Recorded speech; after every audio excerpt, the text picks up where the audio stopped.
Hi everyone, in today's video we're going to be solving LeetCode number 392, which is called is subsequence problem. This is an easy problem in LeetCode.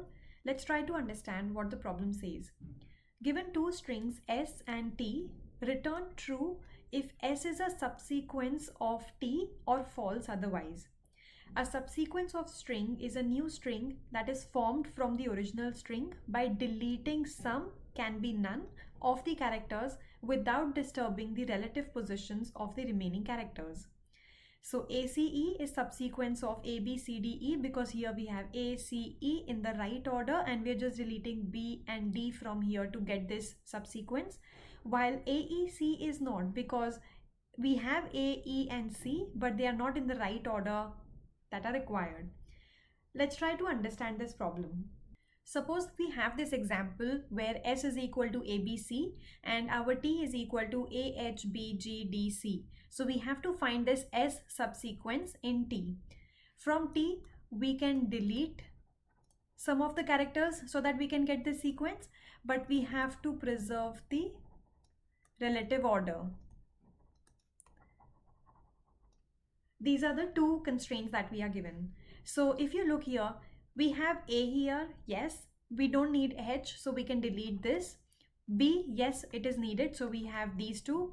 Then G, we don't need this. D, we don't need this. C, we have it. So we have our full subsequence here and in the same order. That's why we can say yes, S is a subsequence of T and we can send true. Otherwise, we need to send false. Now the brute force way to solve this would be to create all the subsequences from this. So like we first have A, then AH, AHB, AHBG, like all of these.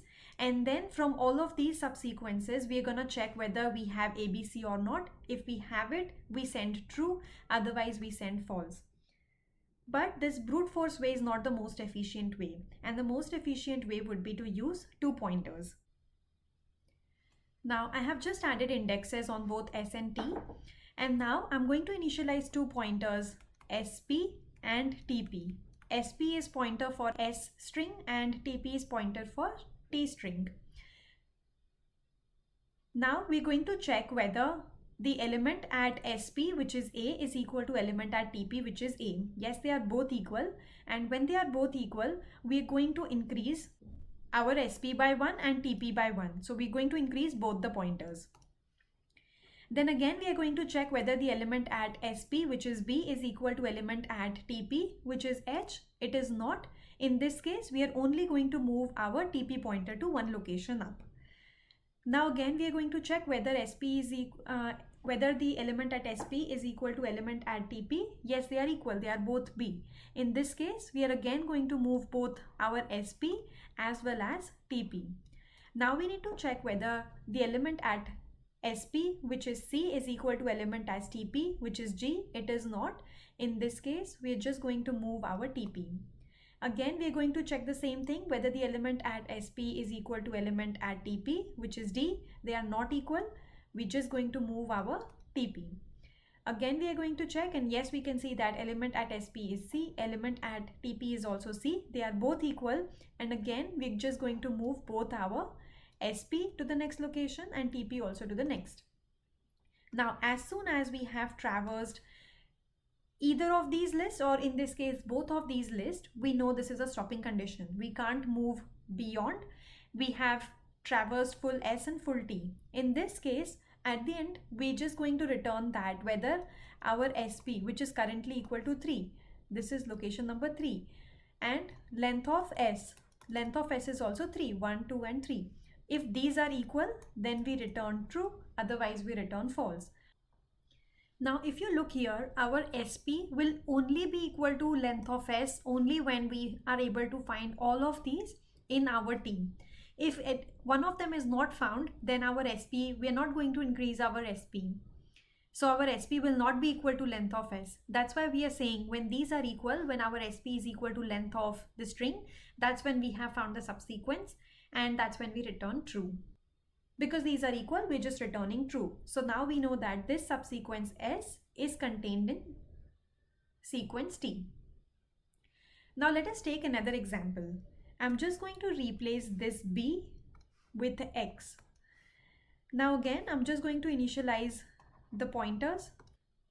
So I'm initializing SP here and TP here. Now again, we're going to repeat the same process. So the process is, if elements match, then move both pointers. Otherwise, only move T, because we have to find this element in T. So we keep traversing T. So only move TP. Now again, let's start checking whether the element at SP, which is A, is equal to element at TP, which is A. Yes, it is true. Because it is true, we're going to move both TP and SP.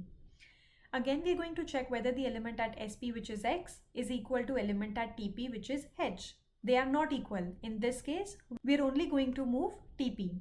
Again, we are going to check whether this X is equal to B. It is not. We're going to move only TP. So we have moved it over here. Again, we are going to check whether the element at SP, which is X, is equal to element at TP, which is equal to G. They are not equal. In this case, we are again going to move our TP. Next, again, we check whether the element at SP, which is X, is equal to element at TP, which is D. They are not equal. We are again going to move only TP. Again, we check whether the element at SP, which is X, is equal to element at TP, which is C. They are not equal. Again, we are going to move TP. Now TP sits outside of T, which means we have traversed it, and this is our stopping condition. So our stopping condition is, we have traversed either or both of the lists completely. That's when we stop. And when we stop, we check what is our SP. SP is 1. What is our length of S? It is equal to 3. If they match, we send true. Because here they don't match, we are just going to send false, which means this subsequence S is not present in our T. I'm again going to use the same logic over here. So I'm going to initialize my SP at 0. TP is also 0. So this is my S pointer and T pointer. Now we are going to traverse the list. So while T pointer is less than length of T and S pointer is less than length of S, in this case, if our element in S at SP location is equal to element in T at TP location, if this is true, then we are going to increase both the pointers. So our SP will be equal to SP plus 1. And because in both the conditions we are just increasing TP all the time, so I'm just going to keep TP outside of this if statement. So TP plus equal to 1. So TP is equal to TP plus 1.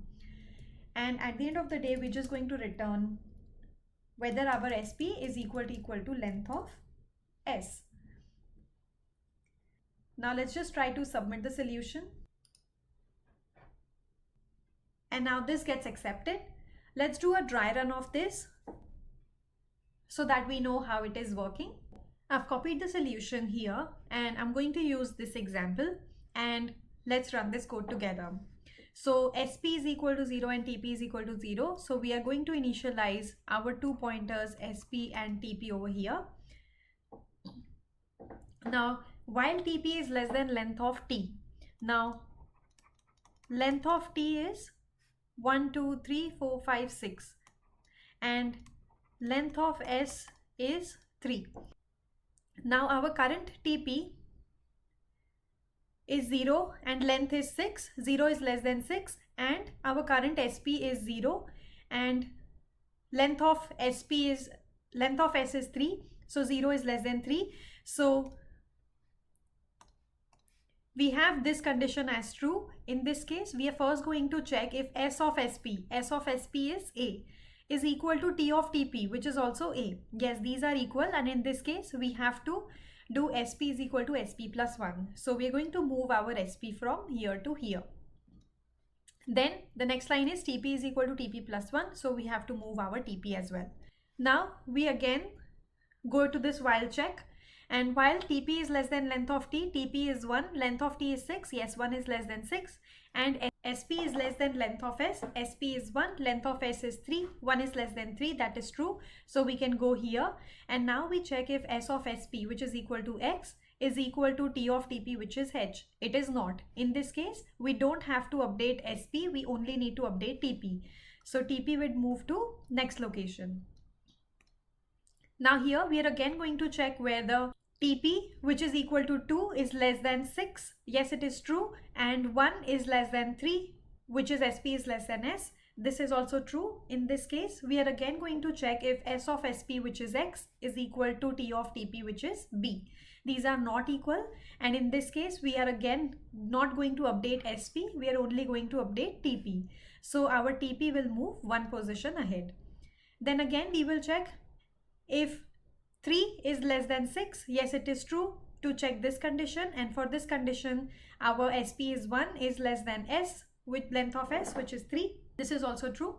And in this case, again, we are going to check if S of SP, which is X, is equal to T of TP, which is G. These are not equal. So we don't have to go into this condition. We just increase our TP. So now our TP will become this. Now again, we are going to check if 4 is less than 6. Yes, it is. 1 is less than 3. Yes, it is. In this case, we check if S of SP, which is X, is equal to T of TP, which is D. They are not equal. So again, we are not going to update SP.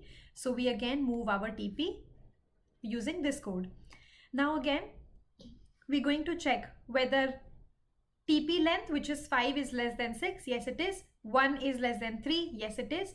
In this case, we check if S of SP, which is X, is equal to T of TP, which is C. These are not equal. So we don't go into this condition. We only increase value of TP. So now value of TP goes over here. So value of TP becomes 6.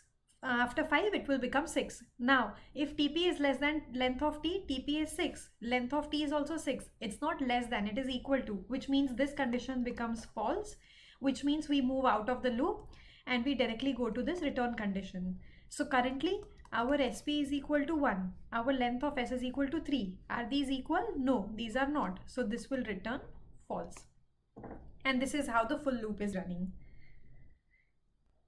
If I was able to explain you the solution clearly and it has helped you, then please hit the subscribe button.